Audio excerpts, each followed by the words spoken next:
Hello students, we are reading Kubla Khan by S.T. Coleridge, and just to sum up what we have read in the previous class, Coleridge starts with describing Xanadu, where a grand palace was to be built by the order of Kubla Khan.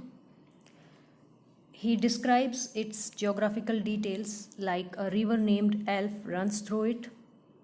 The entire area is covered with beautiful gardens and trees, especially with cedar trees. And there is a deep gulf through which river Elf flows, creating a momently fountain which bounces off fragments of rocks, and it appears as if a thresher is removing chaff of grain by using a flail. And all these images strikes to our imagination and also compels us to feel the wild natural force. Now let us start again from where we left off in the last session. 5 miles meandering with a mazy motion, through wood and dale the sacred river ran, then reached the caverns measureless to men and sank in tumult to a lifeless ocean. 5 miles meandering with a mazy motion. The river Elf flowing for 5 miles in a meandering way, in a mazy motion. Meandering means in a curvy way, flowing in a zigzag manner.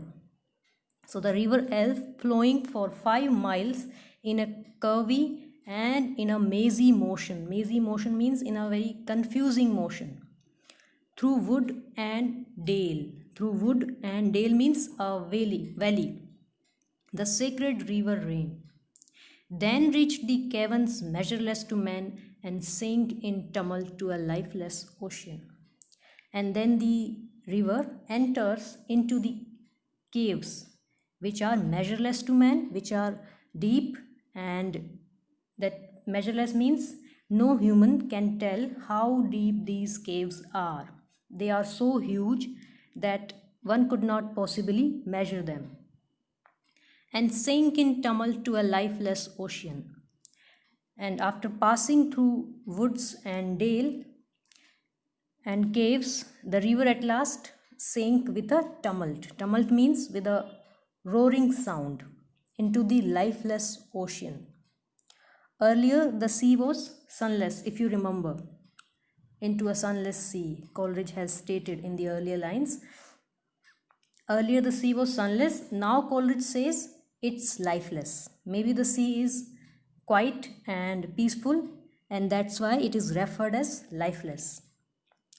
And mid this tumult, Kubla heard from far ancestral voices professing war.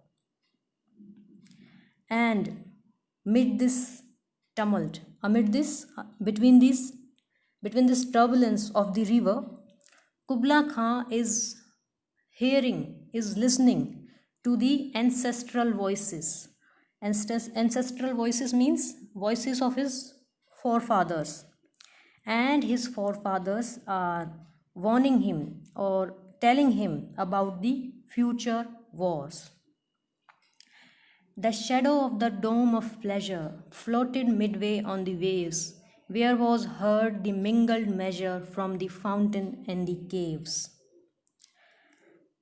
Now, after talking about gardens, a chasm, river, and other geographical details, Coleridge once again comes back to the pleasure dome, which was mentioned in the first few lines. He says, the shadow of the dome of pleasure floated midway on the waves. The shadow of the pleasure dome of Kubla Khan floated midway on the waves means right in the middle of the ocean waves. The shadow of the pleasure dome was casting. It was falling over the ocean waves.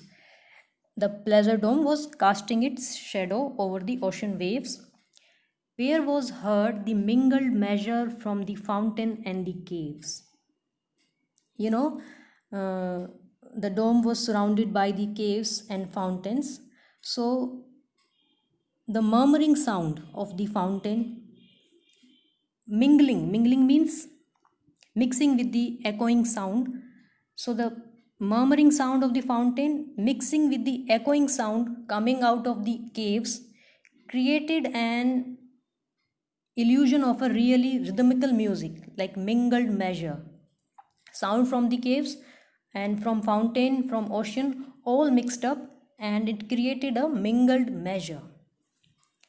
It was a miracle of rare device, a sunny pleasure dome with caves of ice. The palace, the palace of Kubla Khan was a construction of rare design. It was very unique, a unique design, a wonderful achievement in the architecture. And how?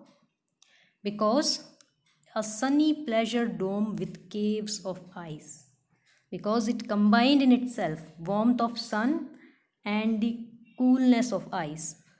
The top of the dome was warm because it was open to the sun, while the caves here may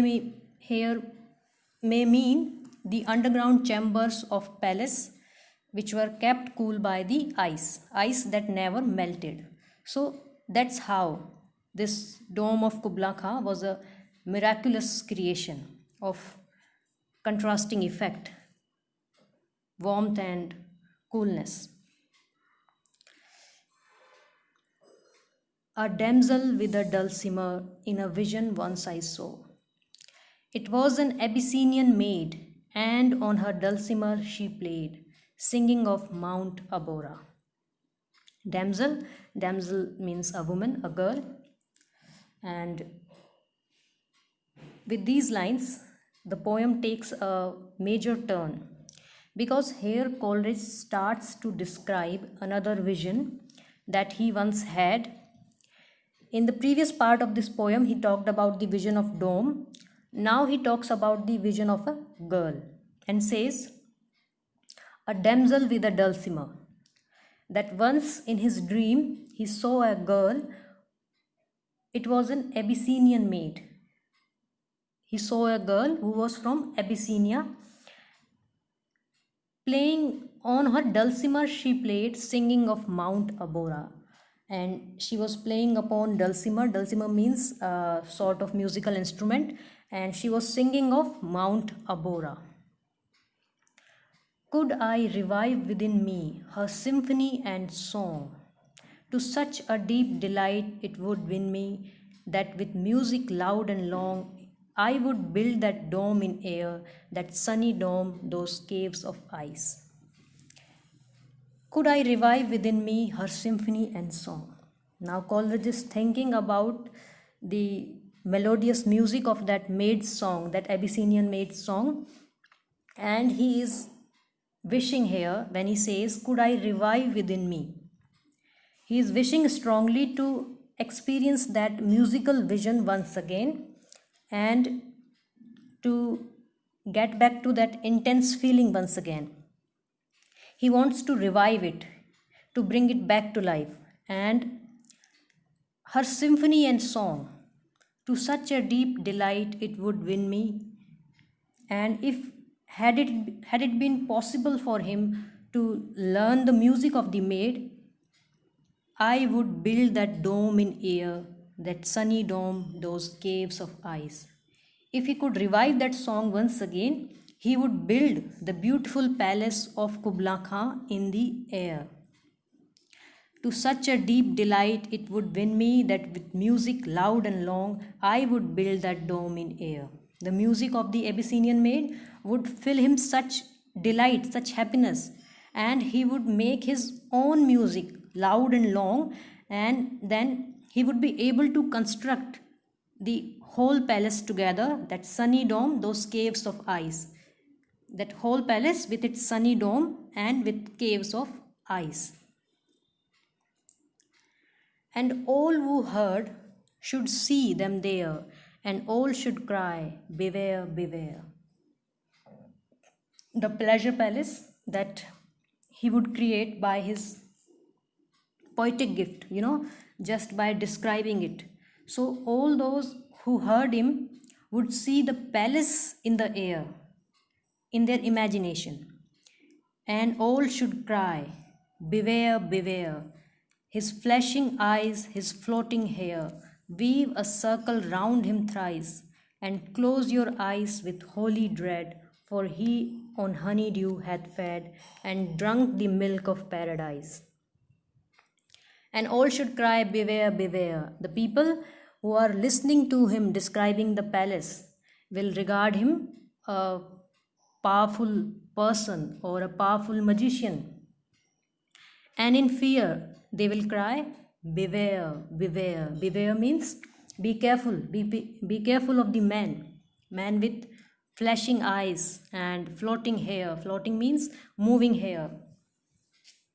Now, this is a appearance of someone who is caught under some magical effect, flashing eyes and floating hair, and people around him are scared of it. Weave a circle round him thrice and close your eyes with holy dread. Weave a circle means terrified people would go round him thrice as if performing a ritual to protect themselves and to ward off the magical power of that person. And close your eyes with holy dread. They will close their eyes out of fear. Dread means fear. For he on honeydew hath fed and drunk the milk of paradise. And he has become some sort of divinely inspired person, and his condition is divinely inspired, and it would also force people to think that he is some sort of superhuman being like God, who has eaten the honeydew and drunk the milk of paradise. These are some heavenly food, honeydew and the drunk the milk of paradise. So they will think that he has eaten the honeydew and drunk the milk of paradise, and he is being fed on these things. Now, to sum up this whole poem, we find that the poem is clearly divided into two parts. The first part is all about pleasure dome of Xanadu and its natural geographical setting. In the second part, Coleridge starts talking about another vision that he once had about a woman and her melodious song.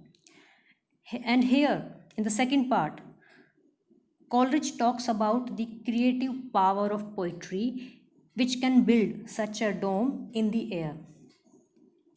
It is also believed that this second part was composed when he had lost the original vision.